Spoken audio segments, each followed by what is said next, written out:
పుష్ప 2తో pan India మార్కెట్ను షేక్ చేసిన సుకుమార్ ప్రెజెంట్ తన నెక్స్ట్ సినిమా పట్టాలెక్కించేందుకు వెయిట్ చేస్తున్నారు. చాలా రోజుల క్రితమే రామ్ చరణ్తో సినిమా ఉన్నట్లుగా ప్రకటించిన ఆ మూవీ స్టార్ట్ అవ్వడానికి ఇంకా చాలా టైం పట్టేలా ఉంది. ప్రెజెంట్ పెద్ది సినిమా వర్క్లో బిజీగా ఉన్న చెర్రీ ఆ సినిమా పూర్తయితే గానీ మరో మూవీ గురించి ఆలోచించే పరిస్థితి లేదు. దేవర్ లాంటి బిగ్ హిట్ తర్వాత కొరటాల శివ పరిస్థితి కూడా ఇలాగే ఉంది.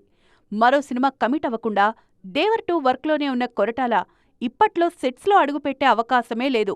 వార్ 2, డ్రాగన్ సినిమాలతో బిజీగా ఉన్న ఎన్టీఆర్ ఏడాది చివర్లో కొరటాలకు డేట్స్ ఇస్తారన్న టాక్ వినిపిస్తోంది. అది కూడా అనుకున్న టైంకు డ్రాగన్ షూటింగ్ పూర్తయితేనే.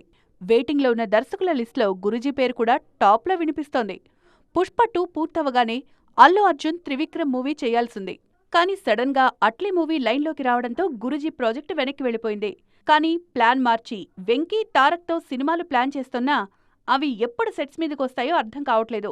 పాన్ ఇండియా దర్శకులు సందీప్ రెడ్డి వంగ, నాగస్విన్ కూడా వెయిటింగ్ లిస్టులోనే ఉన్నారు. ప్రభాస్తో సినిమాలు కమిట్ అయిన ఈ ఇద్దరు దర్శకులు డార్లింగ్ డేట్స్ కోసం ఎదురుచూస్తున్నారు.